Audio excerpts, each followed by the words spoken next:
इरादों में भरे ताजगी, आओ रिफ्रेश करें, इरादों में है ताजगी। डोंट वरी अबाउट बीताकल, ये है एक नयापन, तो आओ रिफ्रेश करें। Colgate Max fresh.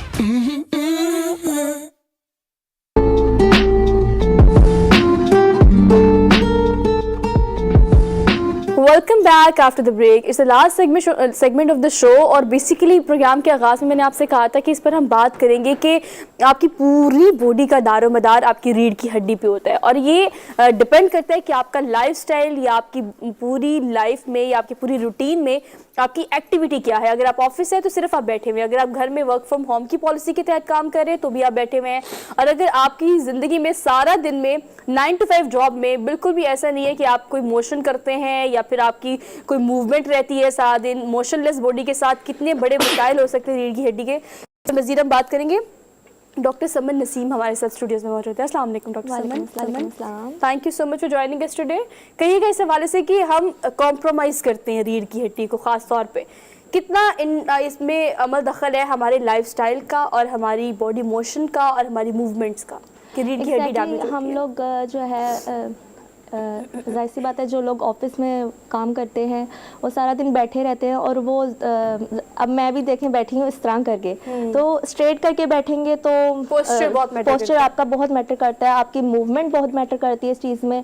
और बेसिकली जब हम बैठे होते हैं तो हमारी जो डिस्क है उस पर बहुत ज़्यादा प्रेशर होता है, ठीक है। इसलिए हर 20-30 मिनट्स बाद आप उठ के वॉक करें, एक्टिव रखें अपने आप को। एक्टिव इन अ सेंस ये नहीं रखना कि आपने बस हर काम ही तेज़ी से करना है, थोड़ा सा कामली भी हर चीज़ को डील करना है। ये नहीं कि आप फास्ट एंड फ्यूरियसली चल रहे हैं और अपनी जो है ना बॉडी की बोन्स को इग्नोर कर रहे हैं। इसके लिए ज़रूरी है कि हम रोज़ कैल्शियम की इंटेक करें, और इसके अलावा हमारी फ़िज़िकल एक्टिविटी ऐसी होनी चाहिए, ऐसे हम जैसे कि लोग आजकल जिम की तरफ मूव हो रहे हैं, तो जिम में भी कुछ ऐसी एक्टिविटीज़ होती हैं जो कि जिसका वर्कलोड ज़्यादातर आपकी लो बैक पे आता है, ठीक है। तो हमने उस चीज़ को अवॉइड करना, इतनी ज़्यादा हमने वर्कलोड नहीं करना अपनी रीढ़ की हड्डी के ऊपर कि हम वो ज़्यादा ही प्रेशर ले लें और वो हमें लेटर ऑन जो है क्या हमारी रीढ़ की हड्डी के मसले हमें फेस करने को पड़ते हैं, ठीक है। इसके अलावा हमें वो डिजीज़ की तरफ भी मूव हो जाता है अगर हम उस चीज़ को देखें। तो बेहतर यही है कि हम अपने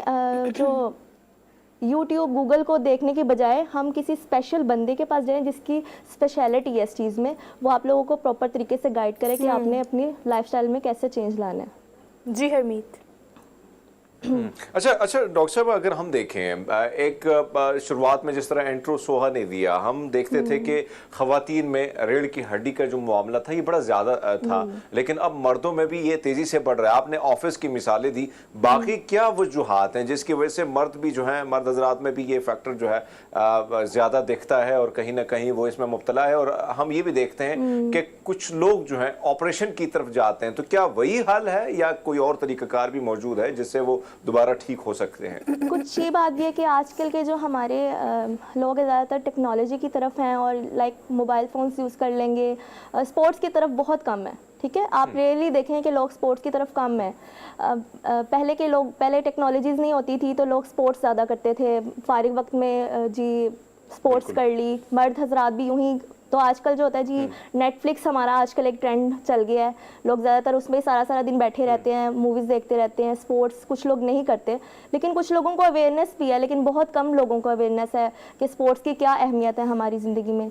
और बचपन से ही बच्चों को आदत डालनी चाहिए कि आप स्पोर्ट्स की तरफ जाहिर से मुश्किल है लेके आना, टेक्नोलॉजी को छोड़ना मुश्किल है, लेकिन एक वक्त होना चाहिए हर चीज़ का कि हर चीज़ मुकर्रर वक्त पे ही अच्छी लगती है, कि आप हर चीज़ को ज़्यादा मत करें किसी चीज़ की। डॉक्टर, एक और चीज़ जो ज़्यादा देखने को मिलती है वो हम चाहे ख़वातीन में देखते हैं या मर्दों में जहाँ पे बैठे होते हैं, शायद जिस तरह आपने मिसाल दी स्पोर्ट्स के हवाले से, या हम देखते थे कि लोग जो है खेती बाड़ी किया करते थे, दीगर ऐसे काम थे जो मुश्किल होते थे, जिसमें जान लगानी पड़ती थी और उसका फल भी मिलता था। लेकिन अब ये चीजें जो है आस्ते आस्ते कम हो रही है। तो ये खिंचाव जो है जिस्म में हम देखते हैं कि बहुत ज्यादा आता है। हर शख्स ये गिला करते हैं कि हाँ पता नहीं ये जगह में खिंचाव है, ये कंधा जो है इस किस्म की मुझे तकलीफ हो रही है, कहीं ना कहीं गर्दन में हो रही है। इसकी भी यही वजूहात है कि हम एक्सरसाइज की तरफ नहीं जा रहे, या हल्की फुल्की कोई ऐसे टिप्स आपके पास हों जिसकी वजह से कहीं ना कहीं आप इस चीज से भी निकल सकते हैं?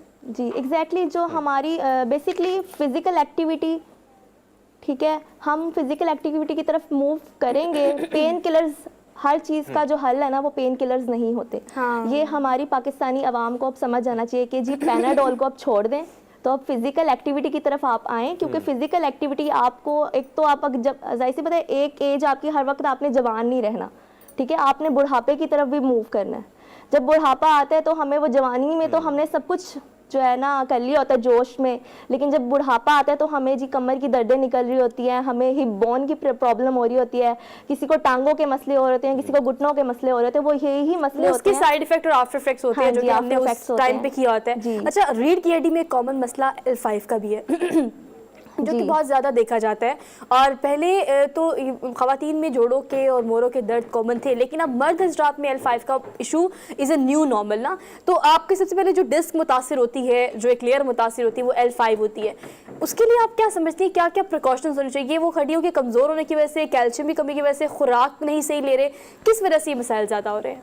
बेसिकली आप लोगों को सबको ही पता है कि आजकल हमारी खुराकें कैसी आ रही हैं, ये तो सभी जानते हैं इस बारे में। तो पहले तो लोग सप्लीमेंट्स भी नहीं लेते थे तो वो इतने फिट रहते थे, क्योंकि खुराकें जाहिर सी बात है पहले बहुत अच्छी होती थी, दूध हमें फ्रेश मिलता था।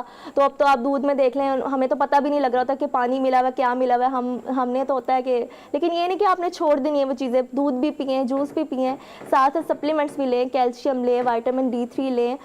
जो अक्सर ख़वातीन में विटामिन D3 की डेफिशिएंसी हो जाती है, सिजेरियन के बाद ये मसले आ जाते हैं। मोस्टली जो मैरिड ख़वातीन होती हैं उनमें भी मसले आते हैं, आजकल तो अनमैरिड में भी बहुत सी प्रॉब्लम्स आ रही हैं इस चीज़ की। और जो मर्द हजरात हैं उनको भी चाहिए कि वो ये ना कहें कि जी वो मर्द हैं तो वो फिट रहेंगे, उन्हें कुछ नहीं होगा, ऐसी कोई ऐसे जो मिथ है ना ये रॉन्ग है।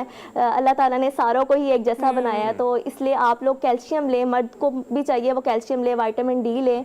ये आपकी रीढ़ की हड्डी, सारा दिन के रूटीन में, हाँ जी, आपकी बॉडी के मूवमेंट के लिए मैक्सिमम जो है या मिनिमम अगर हम बात कर लें तो कितना टाइम आप सजेस्ट करती हैं कि उसमें कोई ना कोई आपकी फिजिकल एक्टिविटी होनी चाहिए? ऑल्दो हम ये मिसकंसेप्शन लेते हैं कि अगर ख़वातीन घर में सारा दिन काम कर रही हैं तो इसका मतलब ये कि वो एक्सरसाइज हो रही है। इस हवाले से मैं एक बात करना चाहूँगी कि फिजिकल एक्टिविटी जो है ना एक अलग चीज़ है, ठीक है। आप कपड़े धो रहे हैं, बर्तन धो रहे हैं, खाना पका रहे हैं, एक्सरसाइज नहीं है, it's not physical activity, it's a part of, हम ये कह सकते हैं ये पार्ट है, लेकिन ये फिजिकल एक्टिविटी एक्सरसाइजेज नहीं है। एक्सरसाइज वो होती है कि आप स्पेशल अपना वक्त निकालें, एक घंटा निकालें, 35-45 मिनट्स निकालें, चलें अपने लिए एक टाइम निकालें, योगा करें, जिम करें, जिम ज्वाइन कर लें। ये नहीं कि आप जिम जाके वेट लिफ्टिंग कर रहे हैं ज़्यादा से ज़्यादा, नहीं, और भी एक्सरसाइज। अच्छा, आप बोले डॉक्टर साहब कुछ भी ना करें, आप वॉक कर लें, कदम उठाएं, ज़माना आपके साथ चलेगा। और ज़माने के साथ चलने के लिए आपको अपना इनिशिएटिव तो खुद लेना पड़ेगा, अपना काम आपको खुद करना पड़ेगा। Thank you so much for joining us today. Harmeet, अब आपकी और मेरी 2 दिन के लिए छुट्टी है और हम